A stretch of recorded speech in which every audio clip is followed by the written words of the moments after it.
Well, hello, it's my 100th video, and today we're going to be reviewing my new camera. Because up till now I've been recording with my Motorola Zoom, and as you can tell, it doesn't look too good. That's what you're seeing through right now. I have to add lenses and manually adjust the focus with corrective eyewear lenses, and so it's a hassle. Not counting there's no tripod mount. So I spent $140 or $130, can't remember, and I got this. It's a Samsung WB-100. It's 16.2 megapixels. It has a 26 times zoom, or it goes from 4 to 104 millimeter in and out. It has it can record it in 720p video, because I don't really need a 1080p because the software I have can't render in 1080p anyway. So that's kind of, I don't necessarily need that. It runs off of 4 AA batteries. Fortunately, I have like 10-year-old batteries in there, but whatever. Hopefully they don't blow up. And it takes a SD card. Let's turn it on. Power's right here. So let's set it to smart, which is basically automatic.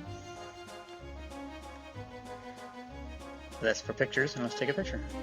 Let's take a picture of Bulbasaur, shall we? Bulbasaur. Had that thing since 1998.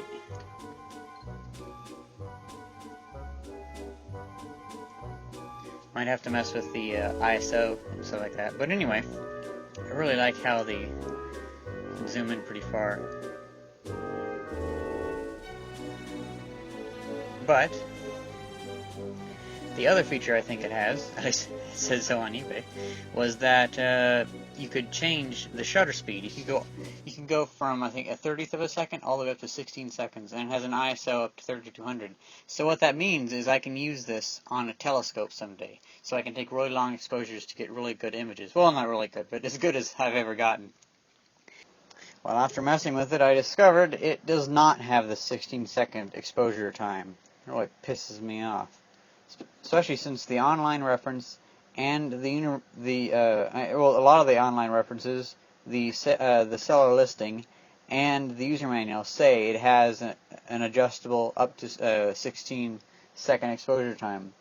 But no, it's only automatic up to 1 second. Pisses me off. I mean, it is a WB-100. What gives? So here we are. And wow, this is so awesome! I have so much control over it. Because before my tablet, it was kind of wobbly, and I couldn't look up because the tablet would face. I would set it against something, and so if I were to try to set it up, I would have to set it up this way, and that would touch the screen. So I could never look up. With this, I can look up and up and up. Well, you guys don't want to see the roof. Sorry, kind of a crappy roof. But anyway, let's mess around with this. This is awesome. I've wanted to do this for so long.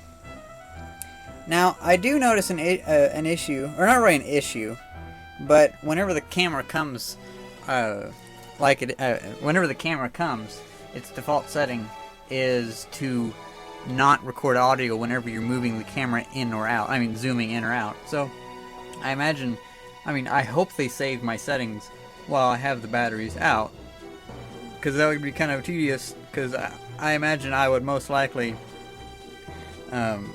take the batteries out, put them back in, and then think that it would be recording audio while I zoomed, and then I went through the trouble of recording something, and it cuts out the audio. That'd be difficult. But the zoom is pretty nice. Let's go out a bit. Let's go to maximum. Well, maximum that allows for an adequate focus, I mean.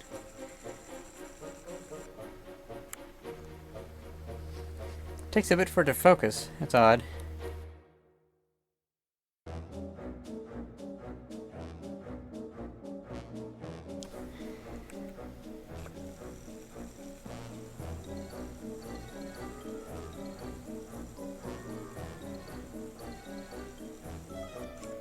So I say we take this Samsung WB-100 outside and test it out, because it's going to be awesome. Because even though I do have somewhat adequate lighting in here, it is a bit dark for the camera. But outside it should be a lot less grainy and stuff. That'll be awesome. Let's go. It handles low light pretty good. A lot better than my tablet does. Hell, this camera can see in here better than I can.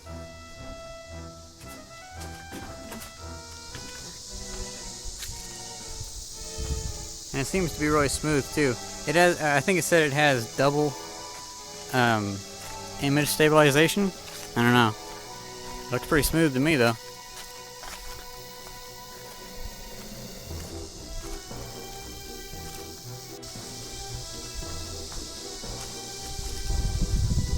Let's get you on the tripod, shall we?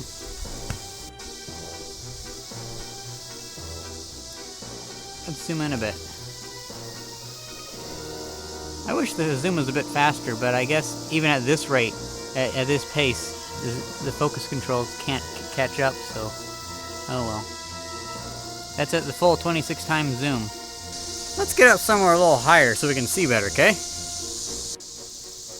Wow, this is a nicer view.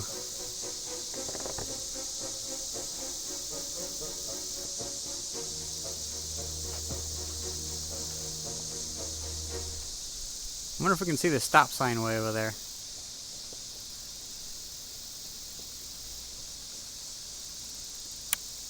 Barely.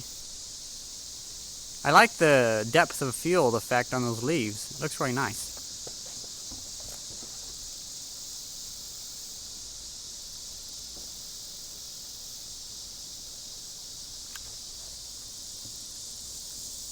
Let's zoom in on the radio tower.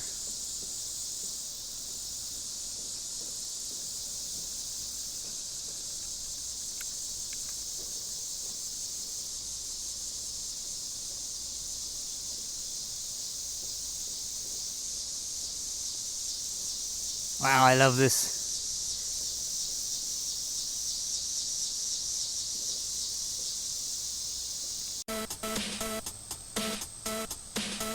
And now for the final test. I have a piece of steel in my hand, so that's adding more mass to make the camera a little steadier. And I have some plastic golf balls. And I'll put them around on the ground.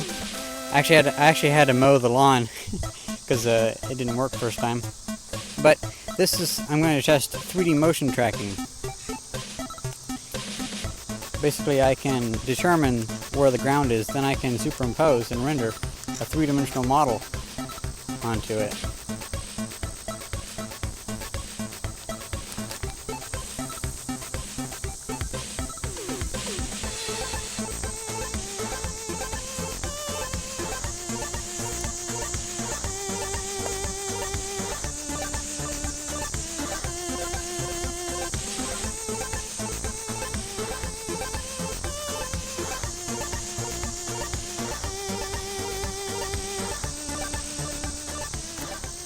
So what you think?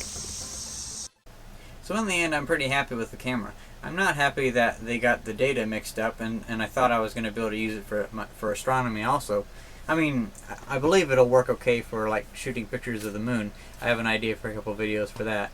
But for like taking pictures of Jupiter and Saturn and stuff like that, it's not going to work too well.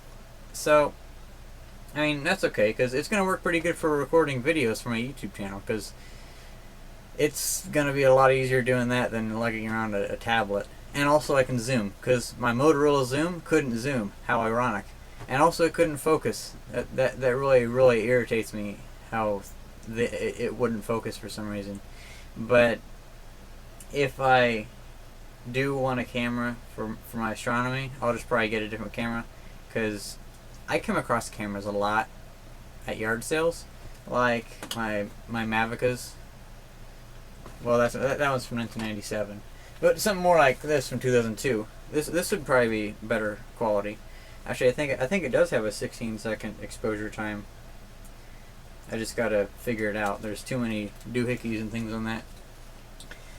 Takes this proprietary power plug for it, and I don't want to fry it, you know. But in the end, I am pretty happy, because to be honest, this $130 camera is really cheap, and Another odd thing, the audio. Whenever I was editing what I've already recorded of the video, it surprised me because the audio, my voice, sounds exactly like it sounds in my head.